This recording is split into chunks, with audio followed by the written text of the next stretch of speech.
Så klipper vi bare først ud. Vi har valgt at lave en opgave omkring konflikt. Vi tager at starte med en optrappende konflikt i trappen. Og scenariet er omkring Ole og Yrsa. Ole arbejder som sosu-assistent på et plejehjem. Han møder kl. 7 om morgenen og får tildelt 4 borgere, som han skal hjælpe med at komme op. En af disse borgere er Yrsa. Yrsa og Ole kommer altid skævt ind på hinanden, når Ole skal hjælpe Yrsa. Men en skæbnesvanger morgen gjorde, at Ole absolut skulle hjælpe Yrsa. Yrsa er en ældre kvinde på 87. Hun er frisk i kroppen og åndsfrisk. Yrsa er tidligere sygeplejerske. Ole han har haft en hård morgen. Der er ikke mere kaffe. Babyen har holdt ham op hele natten. Og han går ind til Yrsa for at hjælpe hende med at komme op. Det er her konflikten starter. Godmorgen, Yrsa.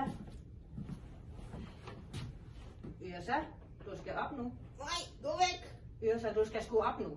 Nej, gå væk, lad mig i fred! Nej, nu skal du op, Yrsa. Ole går i gang med at vaske og gør klar til at vaske Yrsa og finde tøj frem til hende.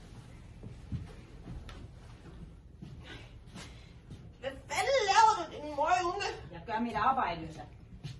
Kan du for helvede ikke bare lade mig sove? Det skal du slet ikke bestemme. Nej, væk, din skide spriller. Yrsa ligger med kateter, så Ole går i gang med at vaske hende, men hun kæmper imod. Konflikten stiger op ad trappen. Ole og Yrsa bliver mere og mere irriteret på hinanden. Hvad er du i gang i? Jamen, du skal jo vaskes, Yrsa. Ej, sådan her, jeg skulle aldrig gjort det. Hvor fanden har det fundet dig henne?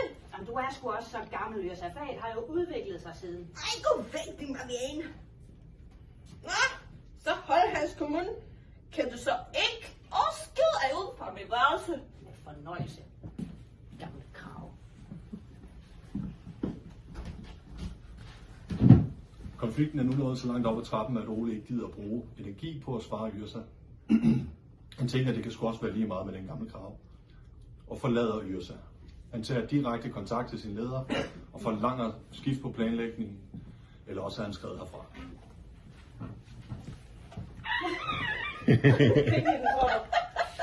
Nu har vi... Jamen, det er godt, det der. Det er skide godt. Det er vores svar på en nedtrappende konflikt. Godmorgen, Yrsa, min lille solstråle. Er du klar til at komme op? Ej, gå væk. Og Yrsa, solen den skinner, og du skal op og have lidt morgenmad. Ej, det skal jeg ikke. Bare gå væk. Jo, kan du ikke have et rundstykke med et blødkogt æg? Nej, det skal jeg ikke. Jeg kan ikke bare lade fandme i klædet fra. Yrsa, hun er fandme stadig, det kan jeg godt sige dig. Hvad skal vi finde på i dag, Yrsa? Skal vi ud og gå en tur og plukke nogle blomster? Blomster, siger du? Blomster? Nej. Ja, solen den skinner. Det er holdt op med at regne. Nej. Ej, kan du ikke bare lade mig sove lidt?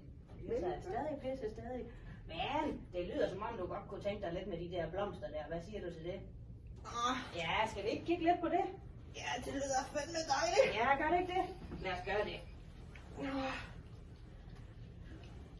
Så er Yrsa klar til at komme ud af sengen.